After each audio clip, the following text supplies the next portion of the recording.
जय हिंद। आप सभी को ट्रिकी एकेडमी में आपका स्वागत है। आज हम पढ़ने वाले हैं सेल के बारे में। सेल के बारे में हमने थोड़ा बहुत पढ़ लिया था और आज हम पढ़ेंगे सेल यानी कि कोशिका के कोशिकांगों के बारे में, सेल ऑर्गेनेलीज के बारे में आज हम पढ़ने वाले हैं। और आज हो सकता है कि आज हमारा ये चैप्टर पूरा फिनिश हो जाएगा, ठीक है। फिर कल से हम नया चैप्टर शुरू करेंगे। तो आपका एक चैप्टर जिसमें से क्वेश्चन आ सकते हैं बहुत सारे एग्जाम में, वो आज पूरा यहाँ पर कंप्लीट हो जाएगा। तो शुरुआत करते हैं हम सेल ऑर्गेनेलीज की।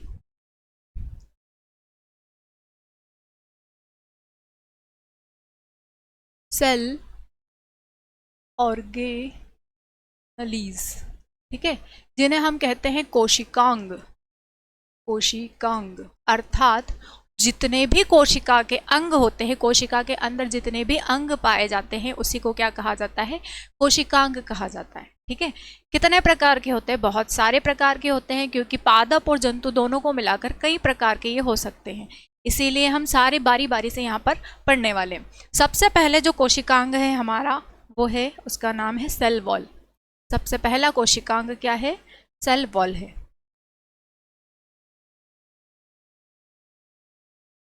सेल वॉल, जिसको हम कहते हैं कोशिका भित्ति। सेल वॉल या कोशिका भित्ति। जैसा कि पिछली वीडियो में आपको बताया गया था कि प्रोकैरियोटिक सेल में सेल वॉल होती है, लेकिन यूकैरियोटिक सेल्स में सेल वॉल नहीं होती है, ठीक है। ये पिछली क्लास में आपको बता दिया गया था। और सेल वॉल जो होती है यूकैरियोटिक में भी, यूकैरियोटिक में अगर देखा जाता है तो सेल वॉल किस में होती है? ये प्लांट में होती है। एनिमल में कोई सेल वॉल नहीं पाई जाती है, ठीक है। एनिमल में कोई सेल वॉल नहीं होती है। किस में होती है? ओनली प्लांट सेल में सेल वॉल होती है। अगर आप देखें प्लांट और एनिमल के कंपैरिजन में देखें तो सिर्फ प्लांट सेल में होती है सेल वॉल यानी कि कोशिका भित्ति, लेकिन जंतु कोशिका में कोई कोशिका भित्ति नहीं पाई जाती है।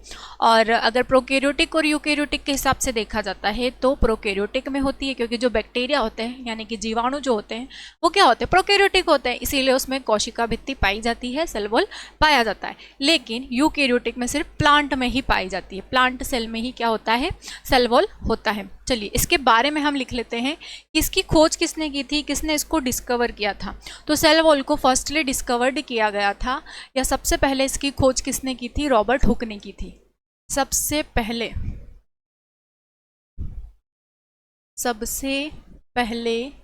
इसकी खोज किसने की थी? रॉबर्ट हुक ने की थी। रॉबर्ट हुक ने, ठीक है, रॉबर्ट हुक ने की थी। कब की थी? जब सेल को डिस्कवर किया था रॉबर्ट हुक ने, तभी सेल वॉल को भी डिस्कवर किया था रॉबर्ट हुक ने 1665 ईस्वी में की थी, ठीक है। ये फर्स्ट पॉइंट हो गया। यहाँ से बहुत क्वेश्चन पूछ लेते हैं। जितने भी कोशिकांग होते हैं, सभी के सभी कोशिकांगों की खोज करता यानी कि जिसने भी इसको डिस्कवर किया है उसके नाम पूछे जा सकते हैं आपको एग्जाम में। तो पहला क्वेश्चन तो यही हो गया कि सबसे पहले कोशिका भित्ति की खोज किसने की थी? रॉबर्ट हुक ने की थी। कब की थी? 1665 ईस्वी में। आप इसको अंडरलाइन कर लीजिए, 1665 ईस्वी में इन्होंने खोज की थी, क्योंकि जब इन्होंने कोशिका की खोज की थी तभी इन्होंने क्या खोज लिया था? Cell wall. किसकी बनी होती है? तो सेकंड पॉइंट इसमें आएगा, यह सेल्यूलोज की बनी होती है। यह सेल्यूलोज की बनी होती है। सेल्यूलोज की बनी होती है। अब सेल्यूलोज क्या है? सेल्यूलोज एक प्रकार का कार्बोहाइड्रेट है। कौन से प्रकार का कार्बोहाइड्रेट है?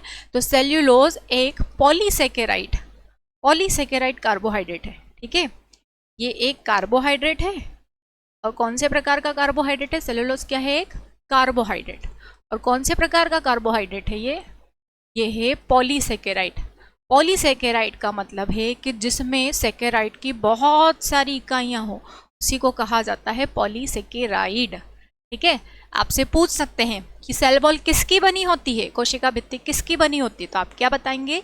ये एक कार्बोहाइड्रेट की बनी होती है। अगर कार्बोहाइड्रेट ऑप्शन में ना मिलेगा तो आपको पॉलीसेकेराइड मिलेगा, ठीक है। किसकी बनी होती है? ये पॉलीसेकेराइड की। या तो सेल्यूलोज ऑप्शन में मिलेगा या कार्बोहाइड्रेट ऑप्शन में मिलेगा, और ये नहीं मिला तो आपको क्या मिलेगा? आपको मिलेगा पॉलीसेकेराइड। ये क्या, इसका काम क्या होता है? कोशिका भित्ति का कार्य क्या होता है?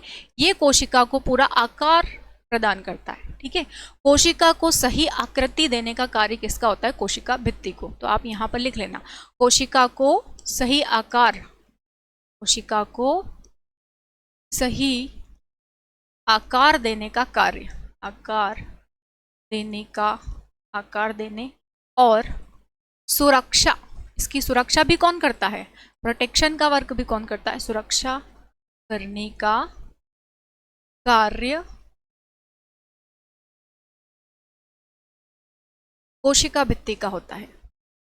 कोशिका भित्ति का होता है।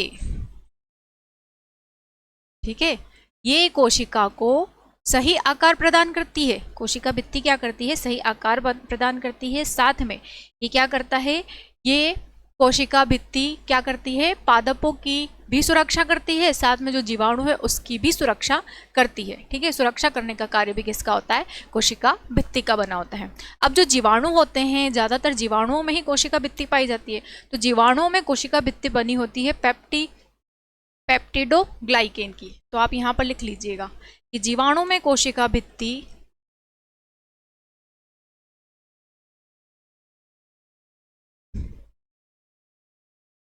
पेप्टिडोग्लाइकेन की बनी होती है। पेप्टिडोग्लाइकेन की बनी होती है।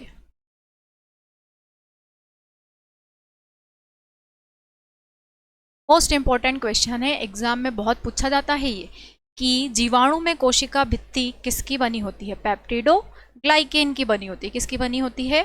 पेप्टिडोग्लाइकेन। ठीक है, ये इंपॉर्टेंट क्वेश्चन थे जो कि कोशिका भित्ति से पूछे जा सकते हैं। क्या क्या पूछे जा सकते हैं कोशिकांगों में से? कि उसकी खोज किसने की थी, उसका कार्य क्या है, और वो किसकी बनी होती है। ठीक है, और किस जीवों में ये किस प्रकार से या किस प्रकार के पदार्थों से मिलकर बनी होती है। तो कोशिका भित्ति का सबसे पहले किसने खोजा था? रॉबर्ट हुक ने खोजा था। कब खोजा था? 1665 में, क्योंकि तभी इन्होंने कोशिका की भी खोज की थी। किसकी बनी होती है? सेल्यूलोज की। या तो ऑप्शन में आपको सेल्यूलोज मिलेगा कि सेल्यूलोज की बनी होती है, सेल्यूलोज ऑप्शन में नहीं मिला तो आपको कार्बोहाइड्रेट मिलेगा। ठीक है, और कार्बोहाइड्रेट नहीं मिला तो ये क्या मिलेगा? पॉलीसेकेराइड। क्योंकि कार्बोहाइड्रेट की 3 प्रकार होते हैं, मोनोसेकेराइड, ओलिगोसेकेराइड, ओलिगो को डाइसेकेराइड भी कहते हैं, और तीसरा होता है पॉलीसेकेराइड। और पॉलीसेकेराइड का ही एक प्रकार होता है सेल्यूलोज, जिसकी कोशिका भित्ति बनी होती है।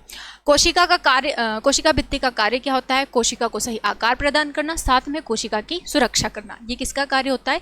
ये कोशिका भित्ति का कार्य होता है। ठीक है, जीवाणुओं में कोशिका भित्ति किसकी बनी होती है? तो ये बनी होती है पेप्टिडोग्लाइकेन की। किसकी बनी होती है? पेप्टिडोग्लाइकेन की बनी होती है। क्लियर है? इतनी सारी चीजें बहुत इंपॉर्टेंट पॉइंट है, 4 ही पॉइंट है, आप इजीली आप इसको याद कर सकते हैं। ठीक है, चलिए नेक्स्ट। अगला जो कोशिकांग है हमारा, उसका नाम है कोशिका झिल्ली। क्योंकि कोशिका भित्ति के बाद क्या आता है? कोशिका झिल्ली आता है। तो दूसरा जो हमारा कोशिकांग है उसका नाम है कोशिका झिल्ली। दूसरा कोशिका झिल्ली, ये जो है ये यूकेरियोटिक में पाई जाती है। अगर हम प्रोकैरियोटिक और यूकेरियोटिक की बात करें तो ये किस में पाई जाती है? ये यूकेरियोटिक में पाई जाती है। पिछला चार्ट जो मैंने आपको बताया था उसमें दे रखा है। ठीक है, ये यूकेरियोटिक में पाई जाती है। यूकेरियोटिक मतलब कि हमारे अंदर पाई जाती है।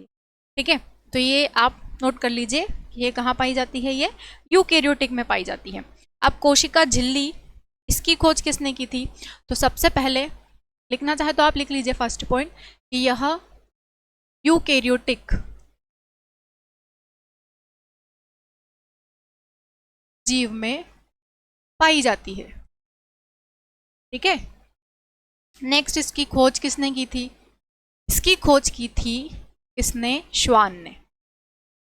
इसकी खोज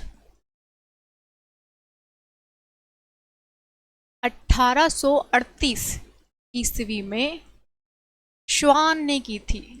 शेल्डन एंड श्वान जो है, जिन्होंने कोशिका सिद्धांत दिया था, उन्हीं में से श्वान ने कोशिका झिल्ली की खोज की थी। श्वान ने की थी। ठीक है, कोशिका झिल्ली की खोज की थी। इसको आप अंडरलाइन कर लीजिए, 1838 किसने? श्वान ने। ठीक है, ये इंपॉर्टेंट है। नेक्स्ट कोशिका झिल्ली क्या करती है? कोशिका झिल्ली सभी अवयव की एक पतली झिल्ली की तरह कार्य करती है, ठीक है। और ये किस प्रकार की झिल्ली होती है? लिख लेना ये। यह एक सभी अंगों में होती है। कोशिका झिल्ली जो होती है हमारे शरीर की या किसी भी जानवर के सारे शरीर में क्या पाई जाती है? कोशिका झिल्ली। कार्य इसका वही है, सुरक्षा करना। तो यह क्या होती है? यह अर्धपारगम्य झिल्ली होती है। अर्धपारगम्य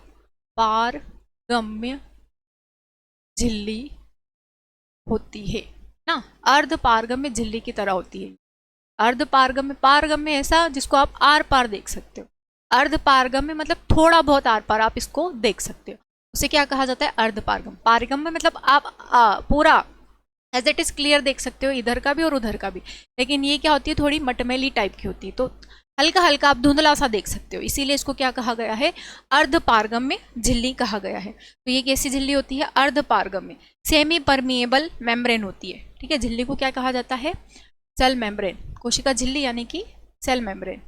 लिख लीजिए, आप इंग्लिश नेम भी लिख लीजिए इसका, सेल मेम्ब्रेन, ठीक है। बहुत सारे बच्चे इंग्लिश मीडियम वाले भी होते हैं, तो वो फिर कहते हैं कि क्या मतलब है इसका। सब परमिएबल या सेमी परमिएबल लिख लो, सेमी परमिएबल, सेमी परमिएबल ही आएगा, परमिएबल मेम्ब्रेन,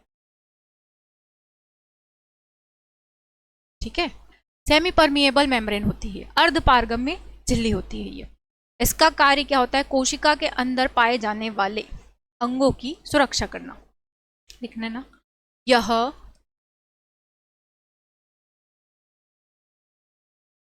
कोशिका नहीं, यह मानव शरीर में कोशिका झिल्ली का कार्य क्या होता है कि जितने भी ऑर्गन होते हैं हमारे शरीर के या कोशिका के अंदर, यह कोशिका के अंदर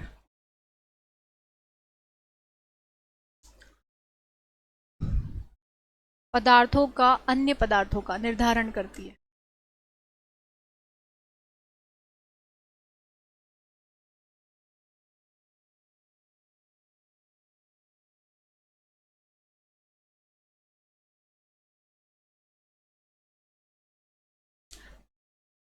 कोई बाहरी पदार्थ हमारी कोशिका के अंदर ना चला जाए, कोई बैक्टीरिया ना चला जाए हमारी कोशिका के अंदर, या कोई वायरस ना चला जाए हमारी कोशिका के अंदर, इसीलिए क्या होता है? Cell membrane. ये भी प्रोटेक्शन का कार्य करती है, यह भी सुरक्षा का कार्य करती है, यह भी सुरक्षा का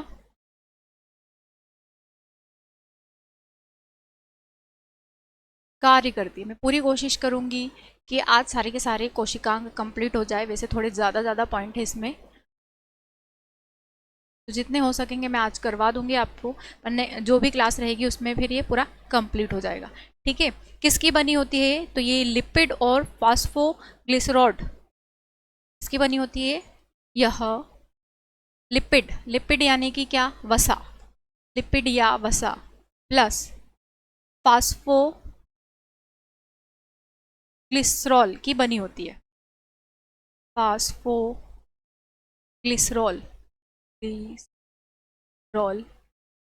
की बनी होती है। इंपॉर्टेंट क्वेश्चन है। कौन कौन से इंपॉर्टेंट क्वेश्चन है? एक तो ये इंपॉर्टेंट पॉइंट है, एक ये इंपॉर्टेंट पॉइंट है, और एक ये इंपॉर्टेंट पॉइंट है, ठीक है।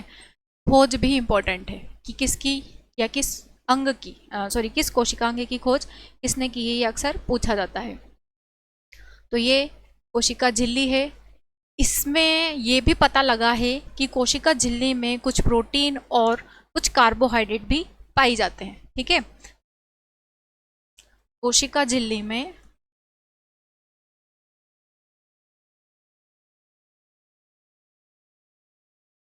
प्रोटीन और कार्बोहाइड्रेट भी पाए जाते हैं। प्रोटीन और कार्बोहाइड्रेट, कार्बोहाइड्रेट एनर्जी देते रहते हैं हमारी सेल्स को, इसीलिए वो पाए जाते हैं। कार्बोहाइड्रेट भी पाए जाते हैं, ठीक है। हो गया इतना क्लियर? इतने इंपॉर्टेंट पॉइंट है इसके। किसमें होता है कोशिका झिल्ली? तो ये यूकेरियोटिक जीव में होता है। यूकेरियोटिक यानी कि हम लोग, प्लांट में भी यूकेरियोटिक है तो ये प्लांट में भी होता है, ठीक है। पर मेन प्लांट्स में क्या होता है? सेल वॉल होता है। सेल वॉल के अंदर सेल मेम्ब्रेन होती है। पर हमारी बॉडी में ओनली सेल मेम्ब्रेन होती है, और ये किस टाइप की होती है, ये सेमी परमिएबल होती है, अर्ध पारगम्य झिल्ली की तरह होती है। ठीक है, खोज किसने की थी, 1838 में श्वान ने की थी इसकी खोज। कोशिका के अंदर अन्य पदार्थों का निर्धारण कि कौन सा पदार्थ इसके अंदर जाएगा, कोशिका के अंदर जाएगा, और कौन सा पदार्थ नहीं जाएगा, इसको डिसाइड कौन करता है, सेल मेम्ब्रेन करती है। कि कौन सा, अगर हमारे फूड के साथ में कुछ बैक्टीरिया चले गए, कुछ वायरस चले गए हमारी सेल के अंदर, तो वो अंदर एंटर कर पाएंगे या नहीं कर पाएंगे, इसीलिए क्या होता है, सेल मेम्ब्रेन होती है। जितने भी ऑर्गन हमारी बॉडी में होते हैं, चाहे वो ब्रेन हो, चाहे वो हमारे लंग्स हो, चाहे वो हमारे हार्ट हो, इन सभी पर सेल मेम्ब्रेन होती है। जैसे कि हार्ट की जो सेल मेम्ब्रेन होती है उसे कहा जाता है कार्डियक मेम्ब्रेन कहते हैं। ब्रेन में जो होती है उसको मेनिंजिस मेम्ब्रेन कहते हैं। लंग्स में जो होती है उसको प्लूरा मेम्ब्रेन कहते हैं। तो अलग अलग ऑर्गन्स में अलग अलग अंगों में अलग अलग प्रकार की कोशिका झिल्ली पाई जाती है। कार्य इसका क्या है, वही सुरक्षा का कार्य है, और अन्य पदार्थों को अंदर न जाना या कौन से पदार्थ को जाना है ये डिसाइड भी कौन करता है, कोशिका झिल्ली करती है। किसकी बनी होती है, लिपिड यानी कि वसा, फेट लिपिड या वसा तीनों एक ही चीज़ है, तीनों के अलग अलग नाम है। तो लिपिड और फास्फोग्लिसरॉल की ये बनी होती है। ठीक है, इसमें कुछ हद तक प्रोटीन भी होते हैं और कुछ हद तक कार्बोहाइड्रेट भी होते हैं, जिससे इनको एनर्जी मिलती रहती है, हमारे सेल को एनर्जी मिलती रहती है, हमारे कोशिकांगों को एनर्जी मिलती रहती है। चाहे तो आप इसका स्क्रीनशॉट ले लीजिए, फिर हम आगे बढ़ते हैं, नेक्स्ट कोशिकांग पढ़ेंगे।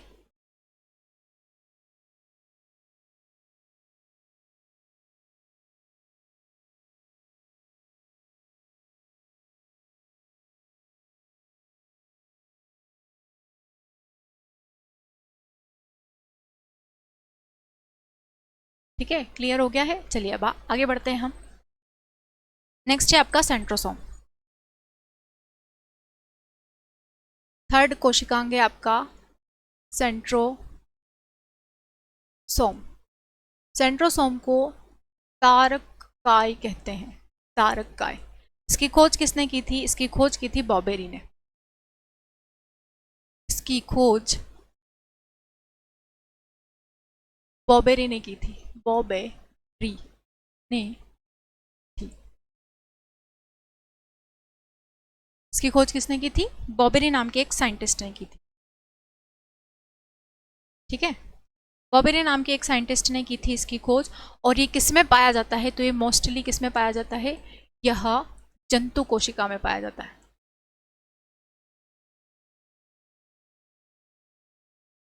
जंतु कोशिका में यह पाया जाता है।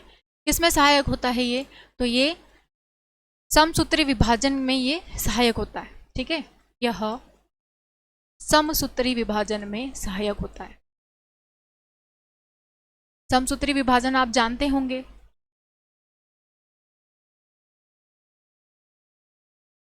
समसूत्री विभाजन क्या होता है कि जब एक मदर सेल से दो डॉटर सेल बन जाती है और दो डॉटर सेल से चार और डॉटर सेल बन जाएगी, तो इसी को कहा जाता है समसूत्री विभाजन। एक सेल थी डिवाइड हुई तो दो सेल्स में कन्वर्ट हो गई, और ये दो सेल्स फिर किस में कन्वर्ट हो गई, फोर सेल्स में। तो इस तरीके के विभाजन को ही क्या कहा जाता है, समसूत्री विभाजन कहा जाता है, या मियोसिस कहा जाता है। ठीक है, इसी को क्या कहा जाता है, मियोसिस कहा जाता है। तो ये समसूत्री विभाजन में क्या सहायक होता है, सेंट्रोसोम सहायक होता है, हेल्पफुल होता है। या इसके अंदर दो पार्टिकल्स होते हैं जिन्हें सेंट्रियोल कहते हैं। इसमें दो कण होते हैं, पार्टिकल्स या दो कण होते हैं जिन्हें क्या कहा जाता है, जिन्हें सेंट्रियोल कहते हैं, जिन्हें सेंट्रियोल कहते हैं। ठीक है, इसमें इतने ही इंपॉर्टेंट पॉइंट है, ज़्यादा कुछ नहीं है। किस में पाया जाता है ये केवल जंतु कोशिका में पाया जाता है। किस में पाया जाता है, ओनली ऑन एनिमल सेल्स में ये पाया जाता है। और इसकी खोज किसने की थी, बॉबेरी नाम के साइंटिस्ट ने इसकी खोज की थी। किस में हेल्पफुल होता है ये समसूत्री विभाजन में सहायक होता है या हेल्पफुल होता है। उसके बाद में इसमें दो कण होते हैं जिनको क्या कहा जाता है, दो पार्टिकल्स होते हैं जिनको सेंट्रियोल कहते हैं। चाहे तो इसका स्क्रीनशॉट ले लीजिए आप, फिर हम आगे बढ़ते हैं। नेक्स्ट है आपका अंतःप्रदवी जालिकाएं। ठीक है, नेक्स्ट आपका जो रहेगा वो है अंतःप्रदवी जालिका।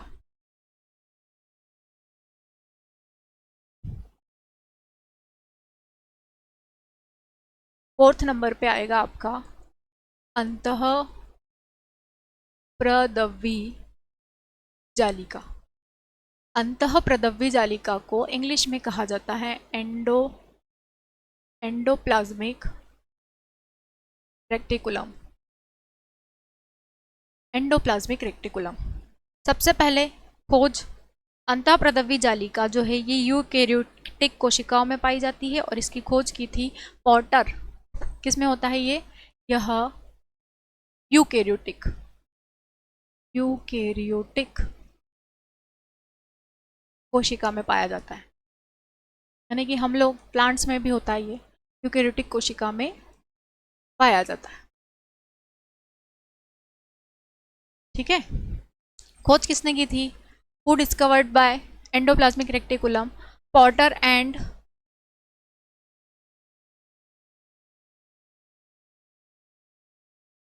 इसकी खोज पॉटर और अल्बर्ट क्लाउड ने की थी। पॉटर और अल्बर्ट क्लाउड ने की थी।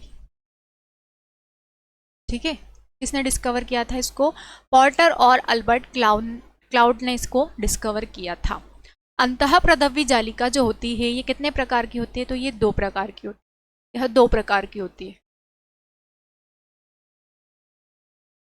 2 प्रकार की होती है।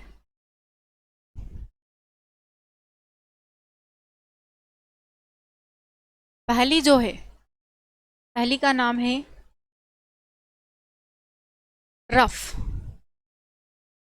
Rough endoplasmic reticulum. इसको बोलेंगे हम खुरदुरी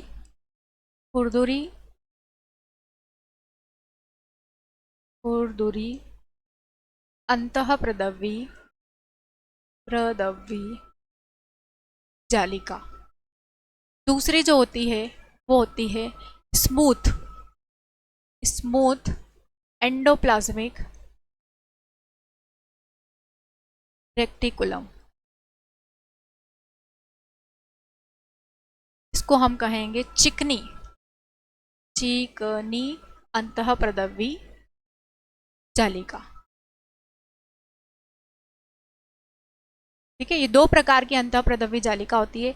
एक होती है खुरदुरी और एक होती है चिकनी, जिसके ऊपर राइबोसोम चिपके होते हैं। इसके ऊपर राइबोसोम चिपके होती है, इसीलिए कैसी होती है? खुरदुरी होती है। इसके ऊपर राइबोसोम चिपके होते हैं, इसीलिए कैसी होती है? खुरदुरी होती है। और इसके ऊपर राइबोसोम नहीं पाए जाते हैं। इसके ऊपर राइबोसोम नहीं पाए जाते हैं। ठीक है, जिसके ऊपर राइबोसोम होंगे कणों के रूप में, तो वो तो खुरदुरी होगी ना। मान लो कोई लिक्विड है, उसके ऊपर हम कुछ पार्टिकल्स डाल देते तो उसको ऊपर फिर जब हम हाथ ऐसे फेरेंगे तो वो खुरदुरा सा लगेगा हमें। तो इसके ऊपर राइबोसोम चिपके हैं, इसीलिए कैसी है? खुरदुरी है। और ये इसके ऊपर राइबोसोम नहीं चिपके, इसीलिए कैसी है? चिकनी है। ठीक है, खुरदुरी का जो कार्य होता है वो क्या होता है? खुरदुरी का कार्य क्या होता है? ये कार्बोहाइड्रेट और प्रोटीन का संश्लेषण और स्त्रावण करती है। यह प्रोटीन और कार्बोहाइड्रेट का संश्लेषण करती है।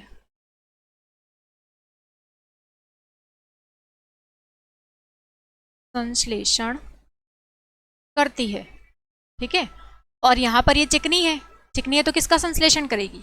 यह वसा का संश्लेषण करेगी। यह वसा या लिपिड का संश्लेषण करती है। संश्लेषण भी और स्त्रावण भी। संश्लेषण और स्त्रावण करती है। ठीक है, इसीलिए तो चिकनी है। नहीं करती तो चिकनी होती क्या? यहाँ भी संश्लेषण भी आएगा और स्त्रावण भी लिख लीजिएगा आप। संश्लेषण और स्त्रावण दोनों करते हैं ये। ठीक है। ये प्रोटीन और कार्बोहाइड्रेट का करते हैं, क्योंकि प्रोटीन और कार्बोहाइड्रेट जो होते हैं वो पार्टिकल्स के फॉर्म में होते हैं, लेकिन फैट जो होता है, फैट यानी कि लिपिड जो होता है, वो बिल्कुल चिकना सा स्मूथ सा होता है। इसीलिए स्मूथ वाली जो रहेगी वो कहाँ रहेगी, वसा। इसमें किसका संश्लेषण होगा, इसमें वसा का संश्लेषण होगा। तो अंतः प्रदव्य जालिका जो होती है यूकैरियोटिक सेल्स में होती है, और इसकी खोज किसने की थी, पॉटर। पॉटर का नाम पूरा बड़ा है, हॉफमैन इस टाइप से है, हॉफमैन, पॉटर और अल्बर्ट क्लाउड ने मिलकर की थी। ठीक है। कितने प्रकार की होती है, 2 प्रकार की होती है। एक होती है रफ यानी कि खुरदुरी, और दूसरी होती है स्मूथ यानी कि चिकनी। खुरदुरी जो होती है उस पर राइबोसोम चिपके होते हैं, इसीलिए वो खुरदुरी होती है, और चिकनी जो होती है उस पर राइबोसोम नहीं चिपके होते हैं, इसीलिए वो कैसी होती है, स्मूथ होती है। यहाँ पर प्रोटीन और कार्बोहाइड्रेट का संश्लेषण होता है और स्त्रावण भी होता है, और यहाँ पर केवल वसा या लिपिड, वसा को ही क्या कहा जाता है, लिपिड या फैट कहा जाता है, तो उसका संश्लेषण या स्त्रावण होता है। तो ये हमारा कोशिकांग था अगला। ठीक है। अब इसके बाद हम और पढ़ेंगे, अगला जो है हमारा क्या है, यहीं से ये जो रहे ना लिपिड वाली, स्मूथ वाली, ये स्टेरॉयल हार्मोन की तरह कार्य करती है। ठीक है।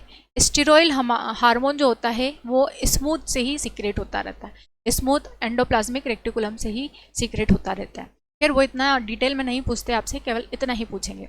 तो अगर आपने इसका स्क्रीनशॉट ले लिया तो हम आगे बढ़ते हैं। अब नेक्स्ट जो हमारा सेल ऑर्गेनेलीज है या अगला कोशिकांग है 5वें नंबर पर, वो है राइबोसोम। राइबोसोम, राइबोसोम को राइबोसोम ही कहा जाता है। ठीक है। राइबोसोम को क्या कहा जाता है, राइबोसोम ही कहते हैं इंग्लिश में। इसकी खोज किसने की थी, इसको सबसे पहले खोजा था किसने, रॉबिन्स और ब्राउन ने 1953 में। किसमें खोजा था, प्लांट्स में। सबसे पहले पादप में, सबसे पहले पादप में खोजा गया था रॉबिन्स एंड ब्राउन ने। रॉबिन्स और ब्राउन ने 1953 में इसे पादप में खोजा था। प्लांट सेल्स में इसे खोजा गया था सबसे पहले रॉबिन्स एंड ब्राउन के द्वारा 1953 में। लेकिन 1953 में ही पैलेड ने, ठीक है, 1953 में ही पैलेड नाम के साइंटिस्ट ने इन्हें जंतु कोशिका में खोजा था। पैलेड ने 1953 में ही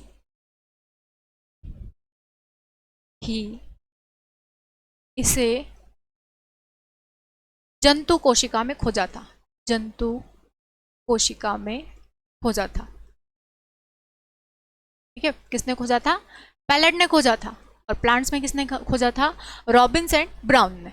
1953 में इसे डिस्कवर किया गया था प्लांट सेल में। किसके थ्रू, किसके द्वारा, किस साइंटिस्ट के द्वारा, रॉबिन्स एंड ब्राउन के द्वारा। ठीक है। नेक्स्ट जंतु कोशिका, एनिमल सेल में इसको कब डिस्कवर किया गया था, 1953 में ही। किसके थ्रू किया गया था, पैलेड नाम के साइंटिस्ट के थ्रू किया गया था। इसीलिए पैलेड ने राइबोसोम को पैलेड पार्टिकल या पैलेड कण भी नाम दिया है। ठीक है।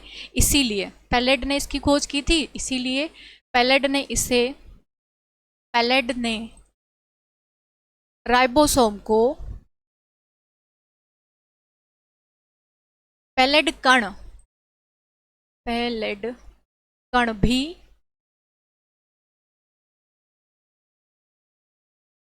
कण भी कहा है। कण के रूप में होता है, ये कण के रूप में होते हैं सारे राइबोसोम, इसीलिए पैलेड ने इसको क्या कहा है, पैलेड ने इसको पैलेड कण कहा है, पैलेड पार्टिकल कहा है। ठीक है। पैलेड कण या पैलेड पार्टिकल, पैलेड पार्टिकल। ठीक है। किसने कहा था, पैलेड नाम के साइंटिस्ट ने, जिन्होंने जंतु कोशिका में इसको खोजा था। ठीक है। पैलेड ने 1958 में खोजा था, सॉरी 1958 में खोजा था, 1953 में नहीं, 1958 में खोजा था। ठीक है। इतना क्लियर है। प्लांट्स में राइबोसोम को किसने खोजा था, रॉबिन्स एंड ब्राउन ने खोजा था। कब खोजा था, 1953 में। जंतु कोशिका में इसको खोजा गया था कब, 1958 में। किसके द्वारा, पैलेड के द्वारा। इसीलिए ये कण के रूप में खोजे गए थे राइबोसोम, इसीलिए पैलेड ने इनका नाम रख दिया था पैलेड कण, पैलेड पार्टिकल्स। ठीक है। राइबोसोम में क्या होता है, प्रोटीन का निर्माण होता है। राइबोसोम क्या करते हैं, प्रोटीन के निर्माण में सहायक होते हैं। यहाँ या हम ऐसा बोल सकते हैं कि यहाँ पर क्या होता है, प्रोटीन का संश्लेषण होता है। यहाँ पर प्रोटीन का संश्लेषण होता है, प्रोटीन का संश्लेषण, संश्लेषण यानी कि सिंथेसिस होता है, सिंथेसिस ऑफ प्रोटीन। ठीक है, यहाँ पर प्रोटीन का संश्लेषण होता है, इसीलिए इसे क्या कहा जाता है, इसे कहा जाता है प्रोटीन बनाने की फैक्ट्री। इसलिए इसे प्रोटीन की फैक्ट्री कहते हैं, प्रोटीन की फैक्ट्री कहते हैं, फैक्ट्री।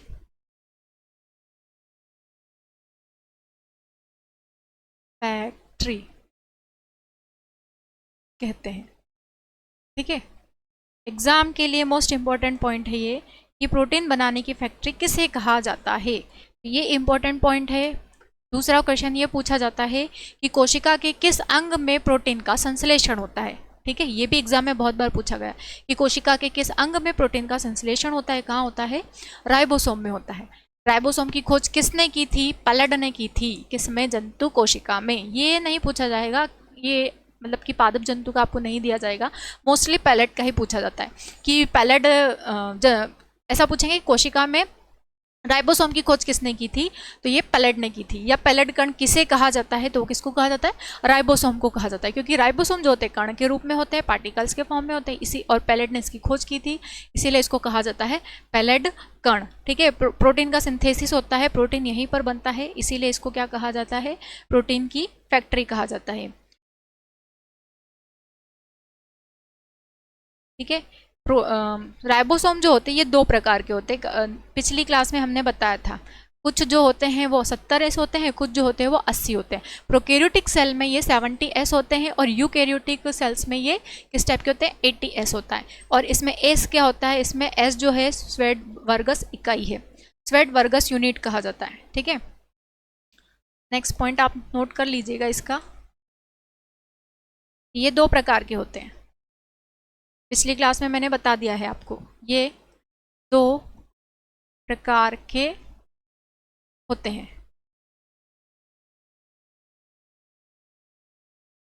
पहला जो है 70S और दूसरा जो है 80S। आपसे यही पूछा जाएगा कि किस में 70S होता है, तो प्रोकैरियोटिक कोशिका में होता है, प्रोकैरियोटिक कोशिका में कौन सा होता है, 70S। और यूकैरियोटिक में क्या होता है, 80S, यूकैरियोटिक। कभी कभी S की वैल्यू पूछ ले, बाय चांस कभी पूछ ले, तो S क्या होता है, S का फुल फॉर्म होता है श्वेडवर्गस यूनिट। यहाँ पर आप नोट कर लीजिएगा, S इक्वल टू श्वेडवर्गस यूनिट, श्वेडवर्गस इकाई या श्वेडवर्गस यूनिट। S इक्वल टू होता है श्वेडवर्गस यूनिट। ठीक है, ये क्या करता है, ये गुणांक को प्रदर्शित करता है। श्वेडवर्गस यूनिट क्या करता है, एक गुणांक को प्रदर्शित करता है, इसीलिए इसको क्या कहा जाता है, श्वेडवर्गस यूनिट। ठीक है, तो ये सबसे पहले राइबोसोम की खोज प्लांट में किसने की, रॉबिन्स एंड ब्राउन ने की। जंतु में किसने की, पैलेट ने की थी। कब की थी, 1958 में की थी। इसको पैलेट कण कहा जाता है क्योंकि राइबोसोम कण के रूप में होते हैं और इसकी खोज पैलेट ने की थी, इसीलिए इसका नाम पैलेट कण भी रखा गया है। इस भाग में, कोशिका के इस भाग में प्रोटीन का संश्लेषण होता है, इसीलिए इसको कहा जाता है प्रोटीन बनाने की फैक्ट्री कहा जाता है। क्या कहा जाता है, प्रोटीन बनाने की फैक्ट्री। कितने प्रकार के होते हैं, दो प्रकार के, 70S and 80S। 70S prokaryotic में, 80S यूकैरियोटिक में। S क्या है, श्वेडवर्गस यूनिट होती है, क्या करता है, गुणांक को प्रदर्शित करता है, कोएफिशिएंट को प्रदर्शित करता है। ठीक है, स्क्रीनशॉट ले लीजिएगा आप इसका, फिर हम आगे बढ़ते हैं। नेक्स्ट हमारा कोशिकांग है माइटोकॉन्ड्रिया। माइटोकॉन्ड्रिया बहुत इंपॉर्टेंट है, 6 नंबर पे हम पढ़ेंगे माइटोकॉन्ड्रिया के बारे में। माइटोकॉन्ड्रिया, माइटोकॉन्ड्रिया को शुद्ध हिंदी में कहा जाता है सूत्रकणिकाएं। सूत्रकणिका एग्जाम में लिखा हुआ आता है तो बच्चे कंफ्यूज हो जाते हैं कि क्या लिख दिया है ना, ये क्या किसके बारे में पूछ लिया है, सूत्रकणिका या माइटोकॉन्ड्रिया। माइटोकॉन्ड्रिया की जो खोज की थी वो खोज की थी किसने, किसने की थी, देखो ऑल्टमैन ने इसकी खोज की थी और शब्द दिया था इसको बेंडा ने। इसकी खोज की थी किसने? ऑल्टमैन। ऑल्टमैन नाम के एक साइंटिस्ट ने इसकी खोज की थी। और नाम किसने दिया था इसका? इसका नाम दिया था बेंडा नाम के साइंटिस्ट ने। ठीक है। माइटोकॉन्ड्रिया सूत्र कणिका जो होती है हमारे शरीर में, जो कोशिकाएं होती है, कोशिका का जो श्वसन होता है या श्वसन अंग होता है वो क्या होता है? कोशिका अंग होता है। तो आप इसमें सेकंड पॉइंट के फॉर्म में आप लिख लीजिए कि यह कोशिका का श्वसनीय अंग होता है। यह कोशिका का श्वसनीय अंग होता है। श्वसनीय अंग होता है। यहीं से कोशिकाएं श्वसन करती है, श्वसनीय अंग होता है। ठीक है। यहाँ से ही कोशिकाएं श्वसन करती है, इसीलिए क्या है? ये एक श्वसनीय अंग है। रेस्पिरेटरी ऑर्गन होता है सेल्स का। ठीक है। अब कोशिका में इसकी संख्या जो होती है निश्चित नहीं होती है, कितनी भी हो सकती है। और इसे क्या कहा जाता है? कोशिका का शक्ति ग्रह। मैंने आपको पिछली क्लास में आपको बताया था कि किस तरीके से माइटोकॉन्ड्रिया में एनर्जी स्टोर्ड हो जाती है, इसीलिए माइटोकॉन्ड्रिया को क्या कहते हैं? Power house of cell. जैसे कि आप खाना खाते हो, वो खाना धीरे धीरे चबा चबा कर आप खाते हो, उसमें सलाइवा मिक्स हो जाता है, ब्लड में जब उसके छोटे छोटे पार्टिकल्स चले जाते हैं, ब्लड में घुल जाते हैं, तो वो किसका फॉर्म ले लेते हैं? वो ग्लूकोज का फॉर्म ले लेते हैं। ठीक है। किसका फॉर्म ले लेंगे? वो ग्लूकोज का फॉर्म ले लेंगे। ग्लूकोज का फॉर्मूला क्या होता है? ग्लूकोज का फॉर्मूला होता है C6H12O6। ये क्या है? ये आपका ग्लूकोज है जो आपके ब्लड में बन गया है। इस ब्लड में इस ग्लूकोज को ऑक्सीजन मिलती है। ठीक है। ये ऑक्सीजन मिली तो इनमें ऑक्सीकरण हुआ, रिएक्शन हुई कुछ, और रिएक्शन होने के बाद में आपके ही ब्लड में या आपकी बॉडी में CO2 बनती है, साथ में जल आप जो भी लेते हो H2O जो आप बाहर से लेते हो जल वो, और साथ में बन जाती है ATP। ठीक है। ये इक्वेशन अभी बैलेंस नहीं है, इसको बैलेंस करने के लिए क्या करना पड़ेगा? आपको मल्टीप्लाई करना पड़ेगा, क्योंकि यहाँ पर कार्बन 6 है, हाइड्रोजन 12 है, ऑक्सीजन 6 है, यहाँ पर ऑक्सीजन 2 है, यहाँ ऑक्सीजन 2 है, और यहाँ पर 1 है। कितने हो गए? यहाँ पर 5 ही ऑक्सीजन है, और यहाँ पर कितने हैं? 6 हैं। तो पहले हमको बराबर इसको लाना पड़ेगा। तो यहाँ पर हम क्या करेंगे? मल्टीप्लाई कर देंगे। किसका? 6 का। ठीक है। यहाँ पर 6 का मल्टीप्लाई हमने जब किया तो यहाँ पर ऑक्सीजन 6 और यहाँ पर 12 हो गई, यहाँ पर 12 हो गई और यहाँ पर 6 हो गई। ऑक्सीजन इक्वल हो गया ऑक्सीजन। कार्बन देखेंगे हम तो यहाँ पर कार्बन 6 है, यहाँ भी कार्बन 6 है, ये भी इक्वल है। हाइड्रोजन यहाँ पर 12 है, यहाँ हाइड्रोजन देख लेते हैं H2 6 12 हो गया। यानी कि अब ये पूरी इक्वेशन कैसी हो गई? बैलेंसिंग इक्वेशन हो गई है। तो देखिए, जब ग्लूकोज को ऑक्सीजन के साथ मिलाते हैं, इसका ऑक्सीकरण करते हैं, तब क्या बनता है? तब बनता है carbon dioxide plus H2O plus ATP। ATP यहाँ पर क्या है? देखो, कार्बन डाइऑक्साइड यहाँ से क्या हो जाएगी? पहले तो रिलीज हो जाएगी, बाहर निकल जाएगी, ये रिलीज हो गई। बचता क्या है? यहाँ पर वाटर बचता है और ATP। ATP क्या है? ये है आपकी एनर्जी। क्या है? ये आपकी एनर्जी, आपकी ऊर्जा है। और यही ऊर्जा आपके शरीर में कहाँ स्टोर हो जाती है? ये आपके शरीर में हो जाती है माइटोकॉन्ड्रिया में स्टोर। माइटोकॉन्ड्रिया में आपके स्टोर हो गई। ठीक है। इसीलिए माइटोकॉन्ड्रिया को क्या कहा जाता है? कोशिका का शक्ति ग्रह। शक्ति ग्रह या power house of cell. Power house of cell, power house of cell कहते हैं। अब यहाँ पर जो ATP है, ATP का फुल फॉर्म क्या होता है? तो ATP का जो फुल फॉर्म है आप यहाँ पर लिख लीजिए। ATP का फुल फॉर्म है एडेनोसाइन ट्राई फॉस्फेट। ठीक है। ये ATP का फुल फॉर्म होता है एडेनोसाइन ट्राइफॉस्फेट। ठीक है। 1 ATP इक्वल टू कितना होता है? 1 ATP इक्वल टू होता है 7.3 कैलोरी। ठीक है। क्योंकि आपकी बॉडी में जो एनर्जी होती है, मतलब अपनी बॉडी में जो एनर्जी होती है उसको किस में काउंट किया जाता है? उसको कैलोरी में काउंट किया जाता है। तो 1 ATP इक्वल टू होता है 7.3 कैलोरी। और एक दिन में, 1 डे में आपकी कितने एनर्जी बन जाती है? 1 डे एनर्जी जनरेट कितनी बन जाती है? आपकी बॉडी में एक दिन में एनर्जी बन जाती है 38 ATP। 38 ATP आपकी बॉडी में एनर्जी बन जाती है। लेकिन इसमें से यूज कितनी होती है? आपकी बॉडी में यूज होती है ओनली 2 ATP। ओनली 2 ATP आप यूज करते हो। 2 ATP। बाकी जो नेट होती है, नेट कितनी बच जाती है आपकी बॉडी में नेट बच जाती है 36 ATP। ये आपकी बॉडी में बच जाती है, ठीक है। माइटोकॉन्ड्रिया में एनर्जी स्टोर हो रही है, तो इसी माइटोकॉन्ड्रिया से सेल में ये माइटोकॉन्ड्रिया जो है सेल में रेस्पिरेशन करवा रहा है, यहीं पर एनर्जी भी स्टोर है, इसीलिए इसको क्या कहा जाता है, कोशिका का शक्ति ग्रह। यहीं से उसको एनर्जी मिल रही है, इसीलिए इसको क्या कहेंगे, कोशिका का शक्ति ग्रह कहते हैं। पावर हाउस ऑफ सेल भी इसको कहा जाता है इंग्लिश में, ठीक है। तो ये इंपॉर्टेंट पॉइंट हो गया इसका, फर्स्ट पॉइंट तो ये हो गया। इसके बाद इसकी खोज, इसका नाम पूछा जाता है एग्जाम में ये भी पूछा जाता है कि ATP की फुल फॉर्म क्या होती है, 1 ATP इक्वल टू क्या होता है, और एक दिन में आपकी बॉडी में कितनी एनर्जी बन जाती है, आपसे ये भी पूछा जा सकता है। और आपसे पूछा जाएगा कि कोशिका का शक्ति ग्रह, मोस्ट इंपॉर्टेंट है कि कोशिका का शक्ति ग्रह किसको कहा जाता है, माइटोकॉन्ड्रिया को कहा जाता है। या संचित ऊर्जा के रूप में ऊर्जा कहाँ पर इकट्ठी रहती है, माइटोकॉन्ड्रिया में ही रहती है, ठीक है। इतना आपको बता दिया जाएगा। तो ये आपका माइटोकॉन्ड्रिया पूरा कंप्लीट हो गया है। नेक्स्ट हम पढ़ेंगे क्या, कोशिका का शक्ति ग्रह हो गया है ये। और हाँ, RBC में कोई माइटोकॉन्ड्रिया नहीं पाया जाता है, RBC में माइटोकॉन्ड्रिया नहीं होता है, ये बात ध्यान रख लेना। आप चाहे तो यहाँ पर नोट डाल लीजिए, नोट डालकर आप लिख लीजिएगा कि RBC में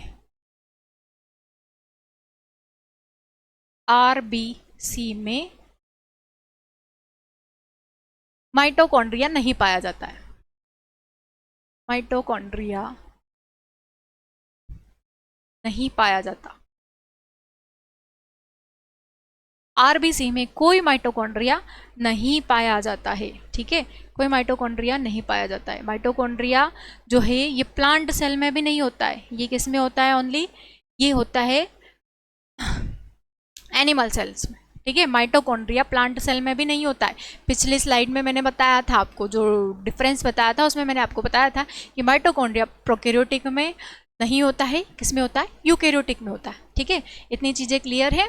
अगर आपको इतनी चीज़ें क्लियर है तो बाकी के जितने भी सेल ऑर्गेनेलिज हैं हम नेक्स्ट क्लास में पढ़ेंगे, क्योंकि ये स्लाइड काफ़ी लंबी हो चुकी है और मेरे हिसाब से ज़्यादा लंबी स्लाइड बनाना भी नहीं है हमें, क्योंकि बच्चे फिर बोर हो जाते हैं पढ़ते पढ़ते। इसीलिए हम अगली क्लास में इस चैप्टर को पूरा फिनिश कर देंगे। इस चैप्टर से इंपॉर्टेंट सारे पॉइंट मैंने आपको यहाँ पर बता दिए। थ्योरी के साथ साथ मैंने आपको सारे पॉइंट्स भी बता दिए कि जो एग्जाम में पूछे जा सकते हैं और जो आते ही हैं एग्जाम में। तो बारी बारी से हम सारे चैप्टर्स करेंगे। अभी हमारा सेल वाला चैप्टर पूरा कंप्लीट हो जाएगा। इसके बाद हम पढ़ने वाले हैं कुछ सिस्टम्स, जिसमें सारे सिस्टम आ जाएंगे, जैसे कि digestive system, neuron system, nervous system बोलते हैं, न्यूरॉन सिस्टम नहीं है, नर्वस सिस्टम। उसके बाद में हम पढ़ेंगे एक्सक्रीटरी सिस्टम, रेस्पिरेटरी सिस्टम, जितने भी सिस्टम है हम सब आपको यहाँ पर पूरा क्लियरली अच्छे से डिफाइन कर देंगे, ठीक है। तो अगली क्लास में हम फिर मिलते हैं, तब तक के लिए जय हिंद, धन्यवाद। और आपको हमारा पढ़ाया हुआ अच्छा लगा है तो प्लीज़ लाइक, कमेंट और शेयर बिल्कुल कीजिए इस वीडियो को। जितने ज़्यादा आपके लाइक होंगे उतना ज़्यादा हम मोटिवेट होंगे। तो प्लीज़ हमारे चैनल को ज़्यादा से ज़्यादा लाइक करें, शेयर करें, सब्सक्राइब करें। अगली क्लास में फिर मुलाकात होगी, तब तक के लिए जय हिंद, धन्यवाद।